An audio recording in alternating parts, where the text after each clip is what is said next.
3 নম্বর প্রশ্নটা, ফ্লেমিং এর ডানহস্ত নিয়ম অনুযায়ী বৃদ্ধাঙ্গুলি নির্দেশ করে, কি নির্দেশ করে? চুম্বক ভ্রামক, চুম্বক আবেশক্ষেত্র, বিদ্যুৎ প্রবাহ, পরিবাহীর বিক্ষেপ। অবশ্যই আনসারটা হবে বিক্ষেপ। বিক্ষেপ হচ্ছে এক প্রকার বল। এখন আমরা বিক্ষেপটা দেখবো একটু। বিক্ষেপ মানে ফোর্স। এখন ব্যাখ্যাটা আগে একটু দেখি, ব্যাখ্যাটা কি বলে। ফ্লেমিং এর বামহস্ত নিয়ম অনুসারে যদি আমরা বাম হাতের বৃদ্ধাঙ্গুলি, বৃদ্ধাঙ্গুলি কোনটা? এটা তর্জনী, 4 ফিঙ্গার এটা, আর মিডল ফিঙ্গার হচ্ছে এটা, পরস্পরের সাথে সমকোণে প্রসারিত করি, তবে তর্জনী যেটা, তর্জনী মানে এটা, তর্জনী আঙ্গুলটা আমাদের কি ক্ষেত্র? চৌম্বক ক্ষেত্র, ডিরেকশন অফ ফিল্ড নির্দেশ করে। এবং মধ্যমা তড়িৎ প্রবাহ নির্দেশ করে। হচ্ছে মধ্যমা, মধ্যমা হচ্ছে তড়িৎ প্রবাহের দিক নির্দেশ করবে।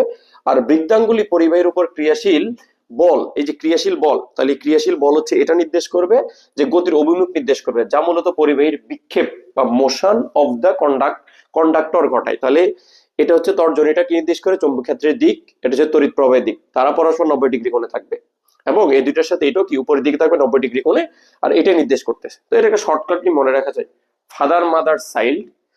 ফাদারের মনে রাখবো ফোর্স, বল বা বিক্ষেপণ, সেটা হচ্ছে বৃদ্ধাঙ্গুলি নির্দেশ করে।